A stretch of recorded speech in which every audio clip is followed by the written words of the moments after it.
for the pardon. You know, throwing a party at your private golf club where the theme is rich white people hours before millions of Americans are set to lose their food assistance might be the Trumpiest Trump move of all time. It felt like the last big bash before the Epstein files come out.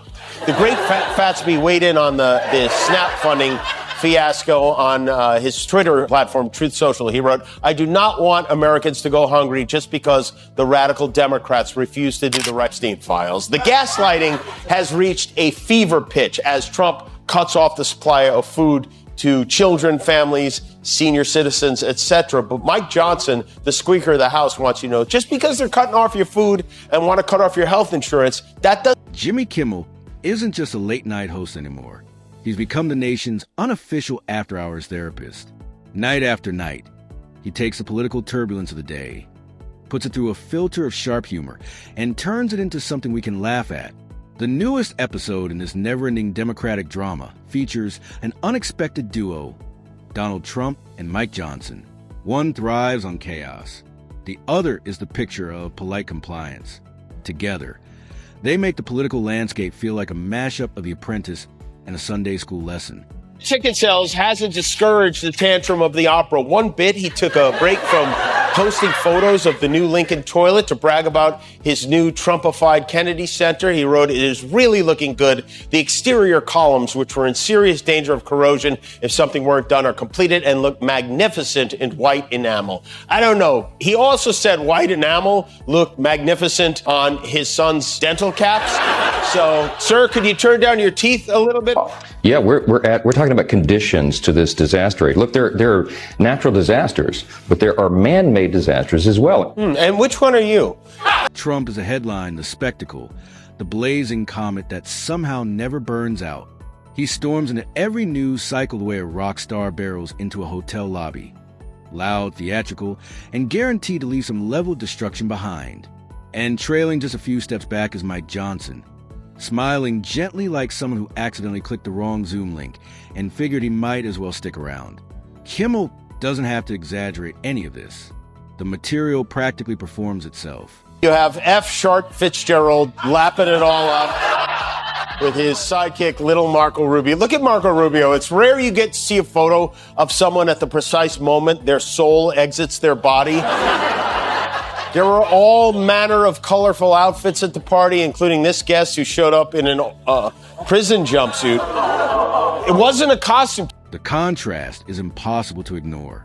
Trump talks and bursts exclamation points and half-formed thoughts, while Johnson delivers his lines like he's recording a soothing audiobook titled How to Remain Unbothered. Together, amid the ongoing political fireworks, they embody the split personality of today's American politics, the chaos generator and the order keeper. Kimmel treats their public appearances like ready-made material for a running comedy sketch. Took over, he promised he would get rid of all the woke programming at the Kennedy Center and make it hot again. And I have to say, Fatty Lapone has lined up an absolutely magnificent new season of shows. Hello, everyone. It's your favorite president and Kennedy Center chairman, me, with major news. We've got some fantastic new shows lined up, but I made a few minor changes, just like I did to the... Trump unleashes tirades about witch hunts while Johnson nods along so intensely you half expect to hear his vertebrae protest. It's slapstick masquerading as leadership. Kimmel dissects their partnership with precision-cut humor.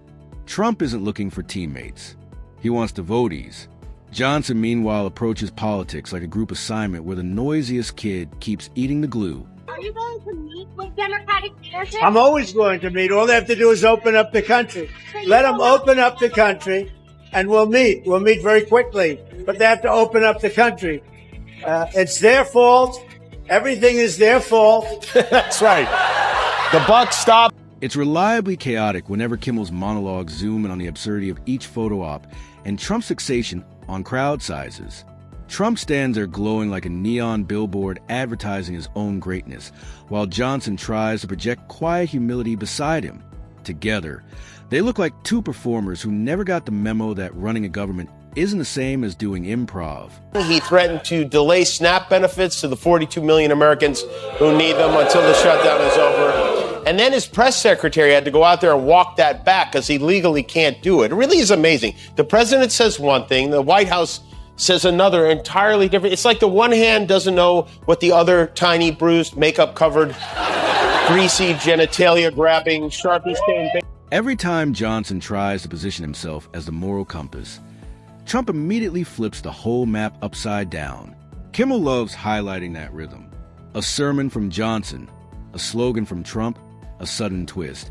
And somehow we're right back where we started, Johnson calmly defending the chaos.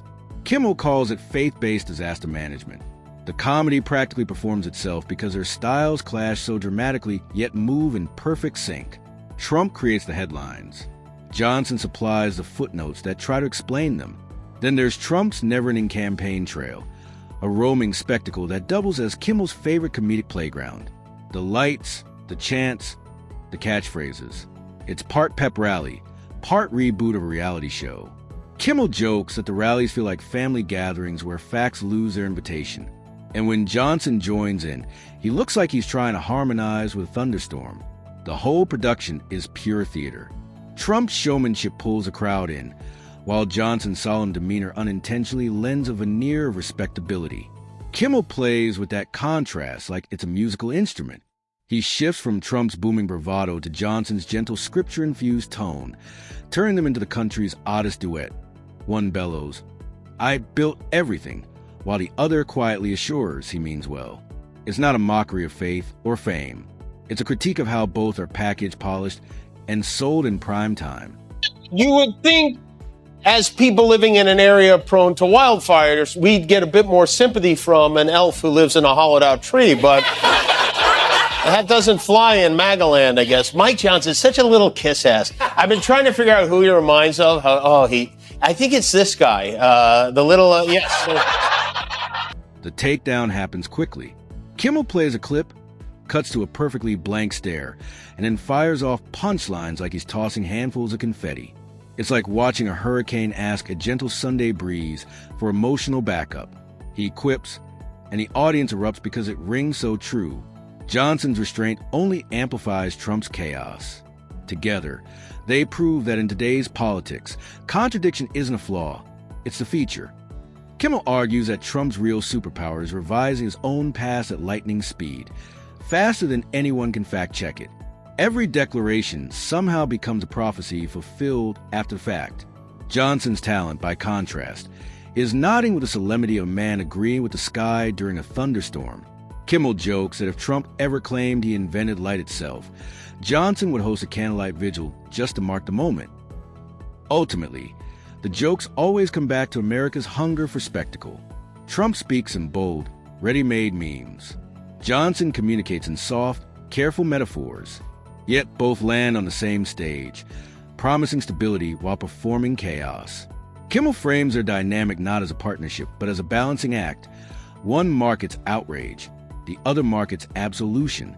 In this political ecosystem, every headline doubles as a setup, and every setup becomes a punchline. This clearly to every hardworking American in any place who's missed a paycheck, anyone who has been made to suffer because the services, the health services you rely upon, or the food and nutrition supplement for your family, anyone who is hurting, you have a home in the Republican Party. You have a home in the Republican Party. You'll be living under... He always ends a bit the same way, not with a lecture but with a laugh.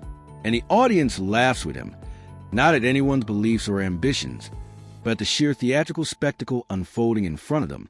Kimmel's takedowns aren't personal, they're observational. He isn't dismantling people. He's simply holding up a mirror to the show we all continue to tune into.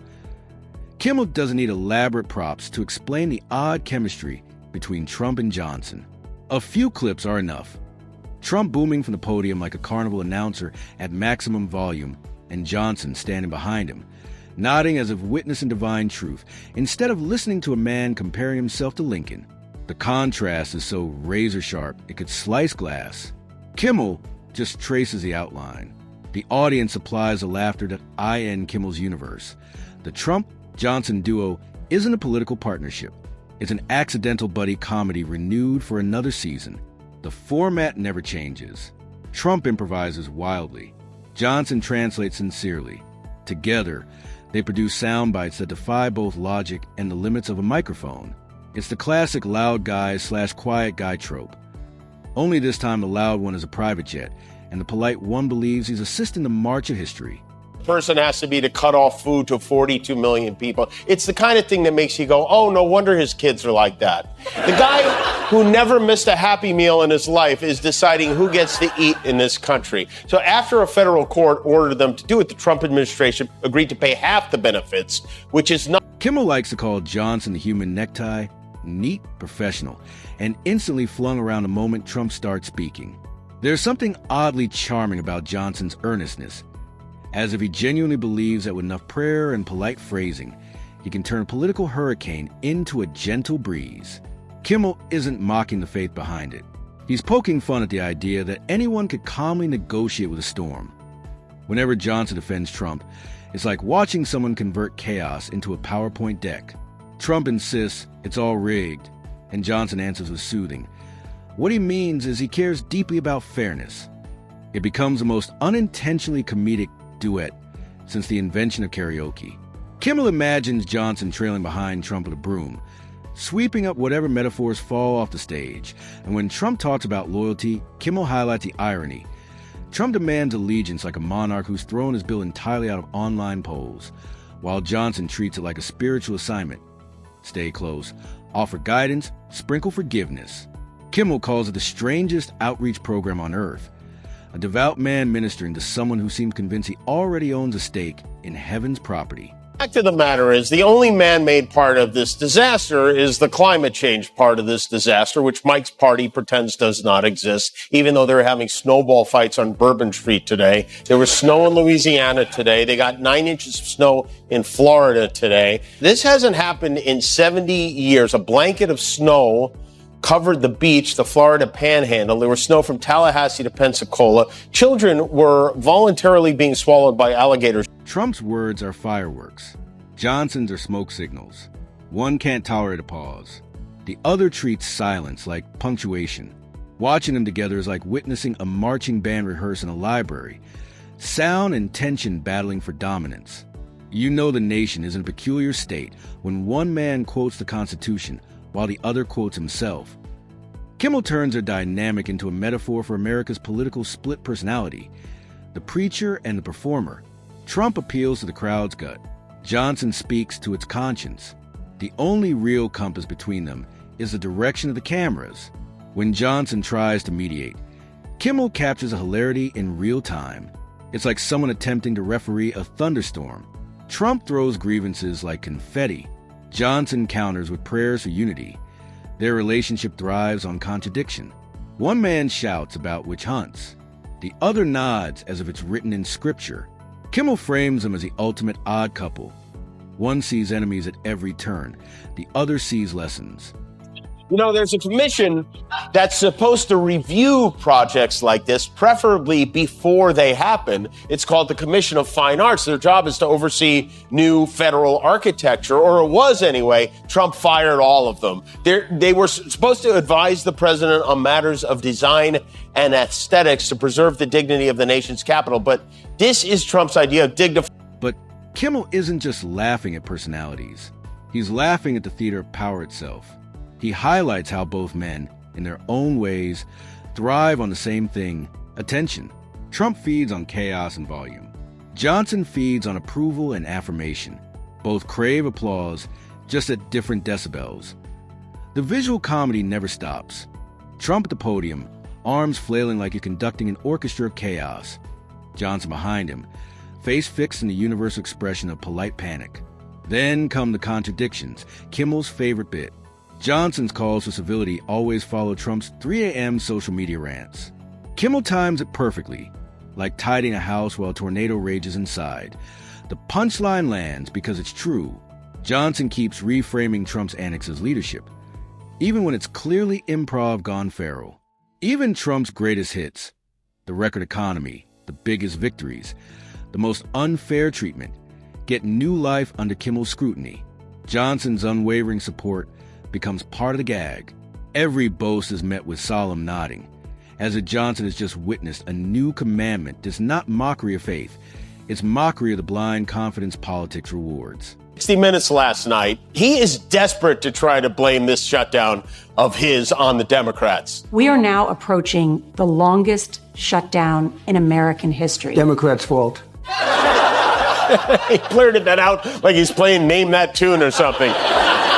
Many were surprised to see Darth Renovator on 60 Minutes.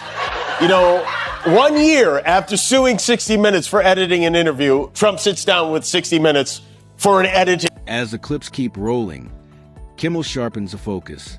He calls the Trump-Johnson alliance proof that politics no longer need scripts, just microphones. The loudest voice claims the spotlight. The calmest one explains what it really means. It's a perpetual cycle of chaos and cleanup, drama and devotion. He imagines Johnson at home, weary, surrounded by news alerts pinging like smoke alarms. Each one a new Trump proclamation louder and stranger than the last.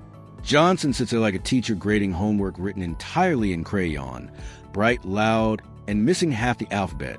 He circles each line and murmurs what he meant was, before surrendering to prayer for divine autocorrect.